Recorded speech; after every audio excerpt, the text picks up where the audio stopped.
What if the Yankees' biggest 2026 weapon has been hiding in AAA this entire time? While Scott Boras plays chess with Cody Bellinger's contract, a 6'7" tower of destruction just received the call that could reshape the entire franchise's trajectory. The Yankees didn't plan for this timeline. Spencer Jones certainly didn't expect the door to crack open this wide, this fast. But sometimes, destiny doesn't wait for negotiations to finish. Hello, Yankees universe. Welcome to NYY News Today, your go-to spot for the latest New York Yankees updates. Have you been watching this Bellinger saga crawl along for months and wondering what it actually means for opening day? Because I'm going to tell you something nobody's discussing yet. This stalemate might be the absolute best thing that's happened to the organization's future. But before we dive into why Spencer Jones could be the X factor everyone's sleeping on, if you're new here or haven't subscribed yet, smash that button below and turn on notifications. Trust me, you don't want to miss what's developing in Tampa this spring. Let's establish what's happening right now. Spencer Jones, the Yankees' towering outfield prospect at 6'7", now has a genuine, legitimate shot at making the opening day roster. This isn't wishful thinking from prospect huggers on Twitter. This is Brian Hawk from MLB. Com, who covers this team every single day, stating on the record that Jones could force his way onto the big league squad in spring training. Here's what Hawk wrote in his 2026 prospects feature. With light tower power and improved consistency, Jones is knocking on the big league door with a legitimate chance to force his way onto the opening day roster.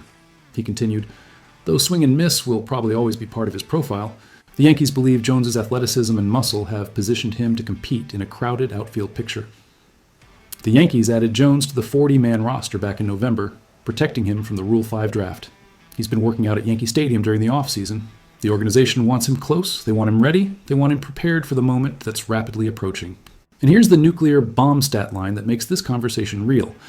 Jones absolutely annihilated minor league pitching in 2025. He slashed .274, .362, .571, with 35 home runs and 80 RBI across 506 plate appearances, split between AA Somerset and AAA Scranton Wilkes Barre.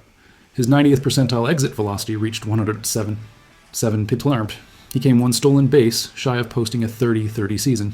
Only 4 minor leaguers in all of baseball managed a 25-25 campaign last year. Jones was one of them. Let that marinate for a second. This isn't some organizational filler prospect scraping through the system. This is elite raw power paired with developing contact skills and legitimate athleticism at 6'7". When was the last time you saw that combination?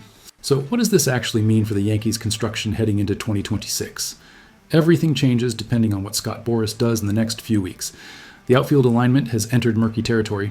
Aaron Judge owns right field and isn't moving.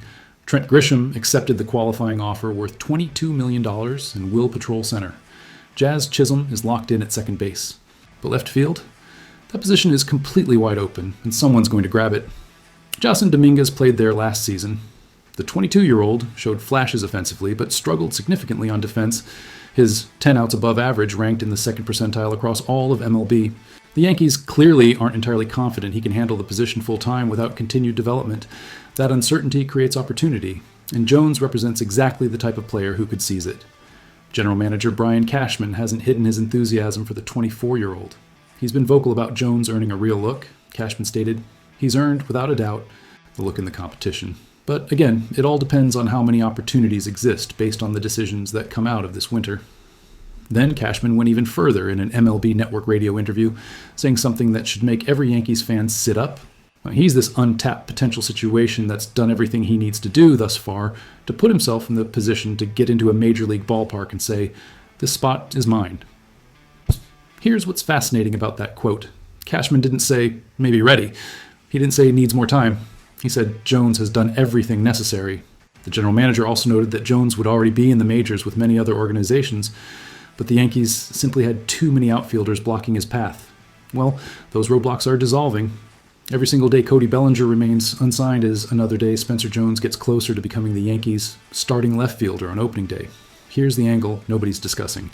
Spencer Jones might actually be more valuable to the Yankees long-term than signing Cody Bellinger to an expensive multi-year deal.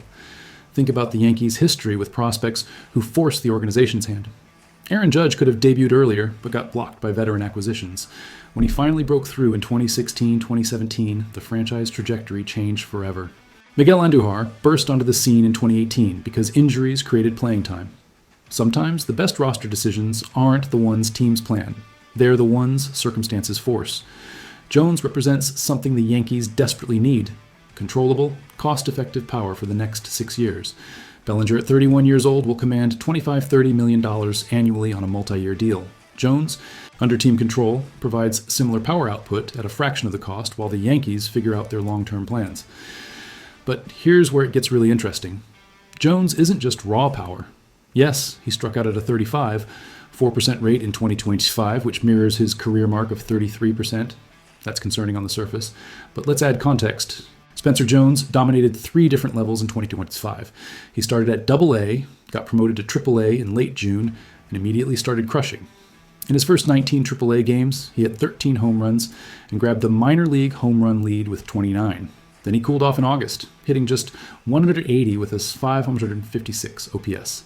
But Jones finished strong. Over his final 15 games, he slashed 286, 355, 536 with a tick-tick-time 891 OPS. You know what that tells me? This kid has the mental makeup to adjust when things go wrong. He doesn't collapse under pressure. He responds. That's the kind of trait that translates to the majors. Manager Aaron Boone acknowledged the swing and miss concerns, but sounded extremely bullish on Jones's readiness. Boone said he handled his business at the minor league level. Now he comes in with probably a more realistic look. Whether it's to start the season or not, we'll see. But it's probably a more realistic look to where he's now knocking on the door of the big leagues. Translation, Boone sees it, Cashman sees it, the organization sees the potential. Let's map out the realistic scenarios because spring training in Tampa will determine everything. Scenario 1. Bellinger signs elsewhere. If the former MVP takes his talents to the Mets, Dodgers, or any other suitor, left field opens completely. Jones becomes the frontrunner by default, alongside Dominguez. He'd still need to win the job in spring training, but the path becomes crystal clear. No expensive veteran blocking him. No multi-year commitment taking his at-bats. Just an open competition where his bat does the talking. Scenario 2. The Yankees sign Bellinger and trade Jones. This is the nightmare scenario for prospect enthusiasts. If Bellinger finally agrees to terms around $25 million annually, Jones becomes prime trade bait. His name has already surfaced in discussions throughout the winter. MLB. Com's Mark Feinsand identified him as a potential trade candidate. Brian Hawk mentioned both Jones and Dominguez popping up in trade talks. The Yankees could flip Jones for elite pitching help and solve 2 roster needs simultaneously. Scenario 3. The Yankees sign a veteran platoon partner and ease Jones into the lineup. This might be the smartest path. Acquire a left-handed hitting veteran to share left field duties. Give Jones 350 to 400 plate appearances to adjust to major league pitching without the pressure of being an everyday starter from day one. It protects the organization while maximizing Jones's development curve.